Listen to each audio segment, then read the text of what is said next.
Welcome to my channel. My name is Lynn, and today is Wednesday, September the 21st, and I am officially 3 months post-op from my plastic surgery. In today's video, I will be sharing my update. I had my follow-up with my surgeon last week, and I'll just go over a couple things that he told me.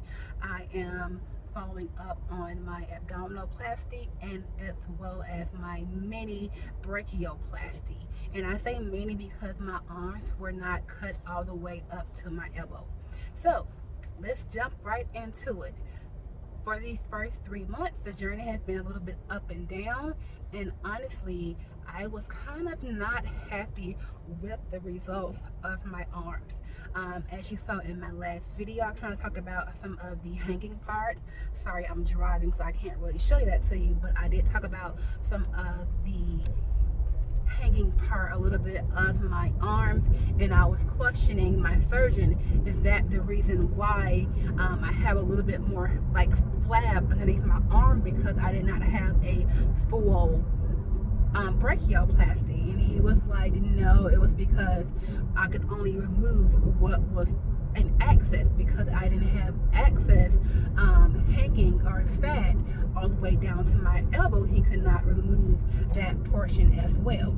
So when I asked him, would my arms get any larger, because he told me that I could stop wearing my compression sleeves, he told me that they would not get any larger, but I don't feel comfortable not wearing the compression sleeve just yet. I did test out not wearing the compression sleeves for about maybe an hour, and my arms were a little bit tender underneath. I feel like I need the compression sleeve to kind of hold my arm in place so it's not rubbing on like other skin, like, because with my that day I had on just a t-shirt, like a spaghetti strap t-shirt, and because my arm was rubbing up against like the under part of my arm, it began to be a little bit irritating. Do not run into the back of me. You know, when you're driving, you have to drive for everyone else. I'm sorry. A car was literally speeding and almost hit me, and I had to pull to the right a little bit. But so back to what I was saying, I do wear the compression sleeves still. I'm not sure if I'll be completely not able to wear them within another month, but I will definitely test it out and let you all know how it goes. He also told me that I was okay to stop wearing the binder and fajas, that I can go into just a regular compression garment, which I've never not wore any compression at all. Even when I was heavier, I always had on some type of compression when I left my house. So I'm definitely going to continue that journey. I will definitely probably only sleep in the binder just for comfort. But I will definitely go back into wearing, you know how Shapermint has compression like tops. So I'm going to test those out to kind of see how I would like those to wear. I talked about some of the other things with my surgeon about how I was not completely happy with my stomach as well, and he basically told me with continued diet and exercise that my body would continue to get smaller in shape more. He also told me that, because I questioned about the bra line fat, you know, I could come back depending on how my body looks in 6 months, if I needed a revision, or if I'm looking at the car behind me. Sorry, I had to pause mid-sentence because I wanted to make sure it was not going to speed up again. But I wanted to make sure that if I needed to have a revision or have, you know, some more fat removed, it would be okay. And he told me I could have a bra line lift if I needed that at that point. We can probably, you know, start those conversations. But hopefully, with continued diet and exercise, my body will continue to shape. Okay, so it is a couple of days later, and I wanted to just come back on and finish up today's video, just so we have a full understanding of how I'm feeling at 3 months post-op. So, again, I'm feeling okay. As far as my results, I think my results are okay. They are definitely way better than what I had previously, but I am not completely satisfied with the way my arms look. And I'm wondering if my expectations for my abdominoplasty were not realistic. Now, going into this journey, I never thought that I was going to have a complete flat stomach. However, my best friend told me that, who went to the same surgeon that I did, she had a complete flat stomach, and each person is different.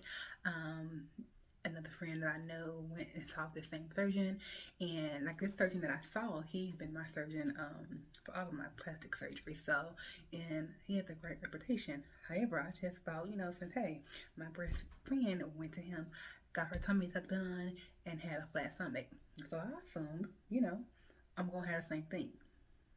Well, unfortunately, my stomach is not completely flat. And when I say flat, I mean like bikini suit flat stomach. It's definitely a lot flatter than what it was, and as I've showed you in previous videos, you can kind of see the difference.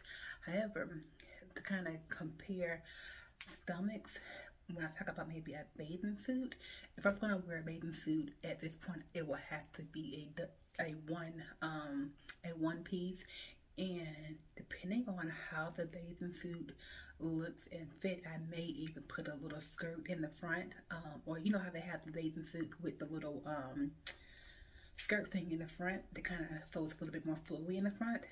That's what I mean, only because if I'm going to wear a two-piece, my body has to be all the way together, right from top to bottom, not just the stomach, arms, thighs, all of that. Well, you get the gist of what I'm trying to say.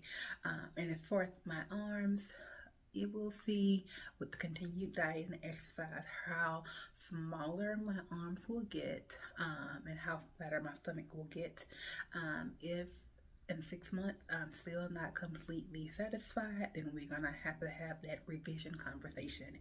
And I'm wondering, in regards to my arms, is it my arms are not, actually, let me kind of take my sweater off so I can kind of show you really quickly about my arms.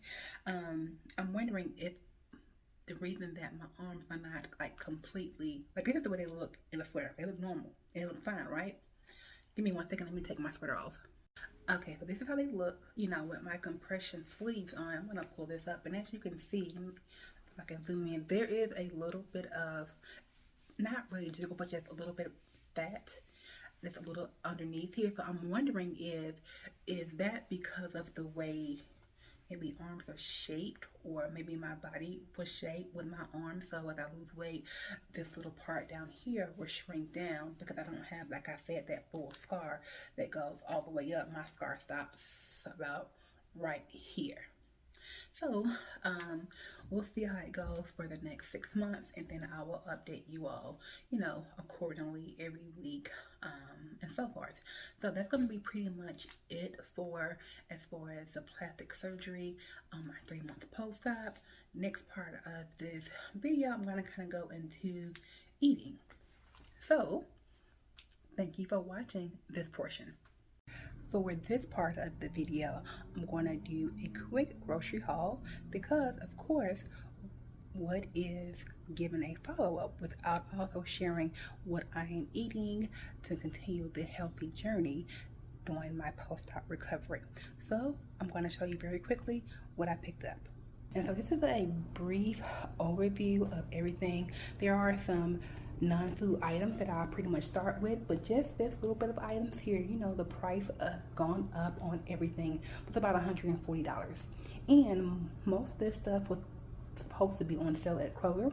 But anyway, so as you can see here, I have some Dove body wash. I have some Renewed air freshener and some hand soap actually, for the non-food items.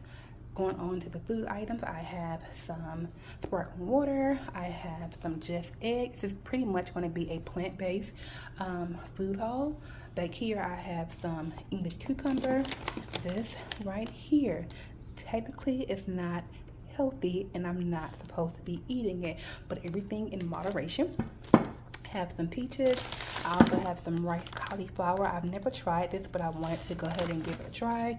For my plant-based meats, I have some breakfast sausage, some garden veggie little patties from Morningstar. This right here, the veggie burgers, is really good. I like that. Also, I have some Impossible breakfast sausage that I typically make with various things, like maybe a soup, or just, I've never really had it in like a just egg, like a scramble where I added the just egg and the sausage, but I may try that this week. Also, I have some meatless crumbles. I'm gonna probably make some type of pasta dish with. I also have 3 of these Lenny cookie bars that I'm going to be trying. And for my produce, I have some asparagus here. Back here is a red pepper, a pear, and a green apple that I'm going to be adding to my salad. Also, I have some zucchini. I'm going to make some zucchini pasta, as well as some squash, avocado, watermelon, romaine hearts as well. 2 gallons of water. And on this side, I have these gluten-free wraps that I wanted to try just if I get bored with salads. Some plant-based butter, along with some spinach, and of course my second treat of the week is going to be the sugar-free peanut clusters, along with some cashews that I can probably make some kind of cashew cream sauce or something to go with this chickpea pasta, or I can just add this pesto that I bought as well. Lastly, just some plantains, and some blueberries and grape tomatoes for my salad, along with some roasted red pepper that I can dip my veggies in. I still have celery and carrots from last week, and finally some pico. Okay guys, so I wanted to stop and show you all my meal prep while I'm in process. Here is some zucchini noodles that I spiralized, and I seasoned the noodles with garlic and onion powder, black pepper, a little bit of pink Himalayan salt, some Tony's Creole seasoning, some Mrs. Dash onion and herb, and I believe that's it. I also seasoned my green sauce. With the green sauce, I have in here scallion, cilantro, lemon, lime, garlic, avocado. I have in here 1/2 that I blended up, and I also have this other half on top, along with some more lime juice because I couldn't fit it in at all one time, along with some avocado oil and veggie broth just to get it a little bit more smooth and creamier. So I'm going to continue to blend it up, and then I will show you how it all turns out together.